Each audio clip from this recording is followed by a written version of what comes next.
Gracias, Teodoro. Un saludo muy afectuoso a ti, a nuestra audiencia. Buen martes. Sin duda se trata de una semana, me parece, convulsa para toda la República Mexicana,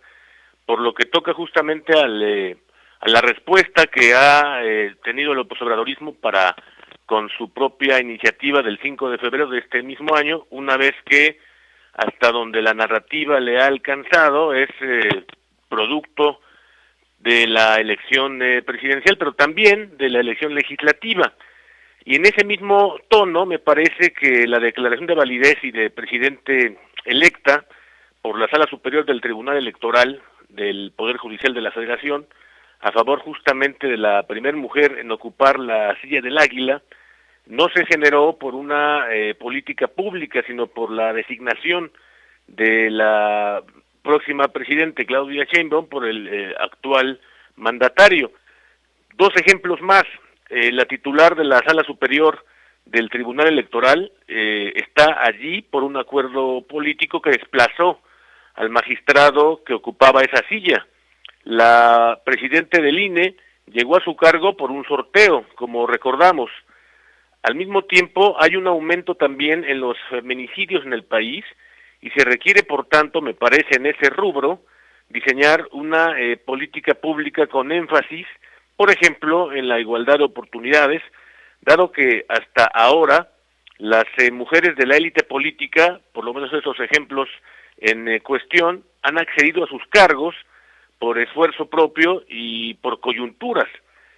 Por lo que toca muy concretamente a la calificación de la elección presidencial, destacan los actos anticipados de campaña, con el que recordamos el proceso organizado por el presidente y su partido, aquel espectáculo de las corcholatas, un conjunto también de impugnaciones opositoras, más o menos 244, 245, sin la potencia necesaria y también con una oposición descolocada. Hay que decir también que la delincuencia organizada en su plenitud, actuando en el proceso electoral y con una también abierta intervención del presidente de la República a favor de su coalición desde la gobernanza de su conferencia de medios. Por lo que hace a la sobrerepresentación, como sabemos, en el próximo agosto 23, en unos pocos días,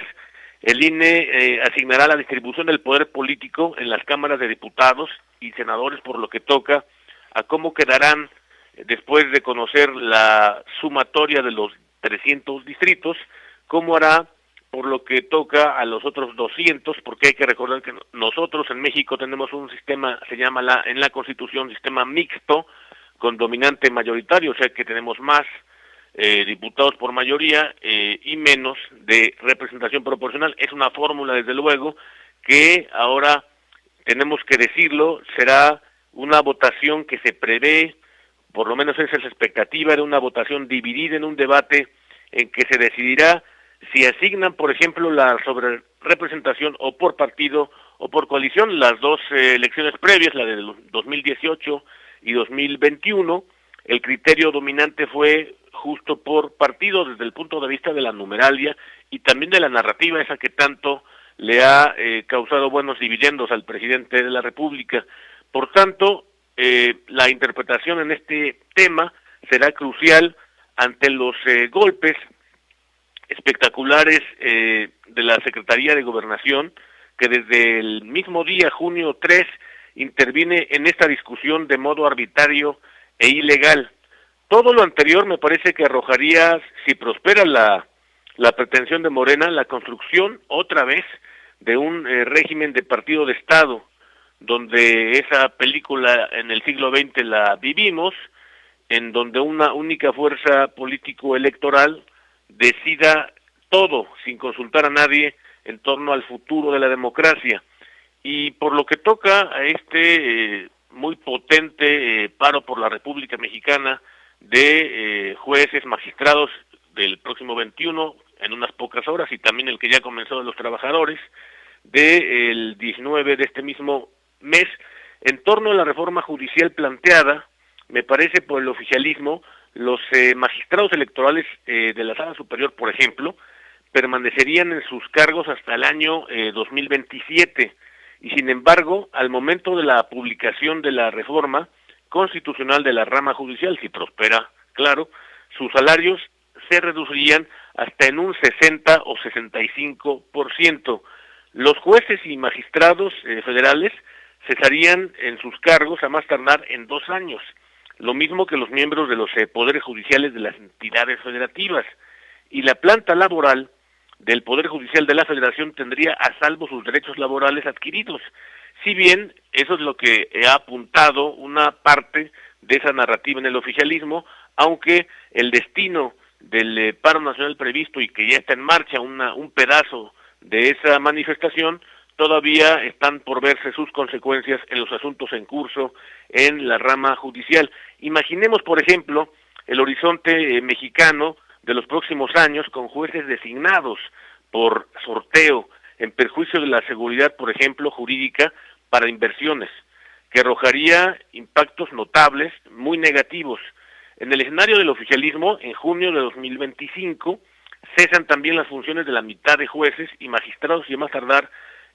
2 años después el resto. Una yuxtaposición al año 94 nos confronta con la realidad de ese día, en que por consenso y con sólidos perfiles se renovó, como recordamos, la Suprema Corte de Justicia de la Nación al pasar de 26 a 11 miembros.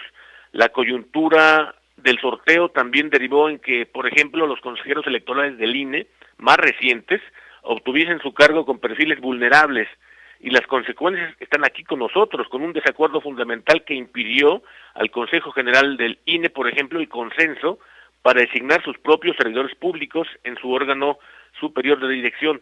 En otras palabras, me parece que la evolución del Poder Judicial de nuestro país atraviesa por su profesionalización y capacitación. No debe olvidarse tampoco que en torno a la propia presidente de la Corte, ella no hizo una contrapropuesta para combatir, me parece, las ideas del oficialismo. Nos aproximamos hacia años complejos, que como en la metáfora de Churchill, el régimen hegemónico estaría montado sobre un tigre. El tigre, desde luego, es el pueblo, y ese tigre del cual está montado ya no se podría bajar, dada su creciente hambre. Teodoro.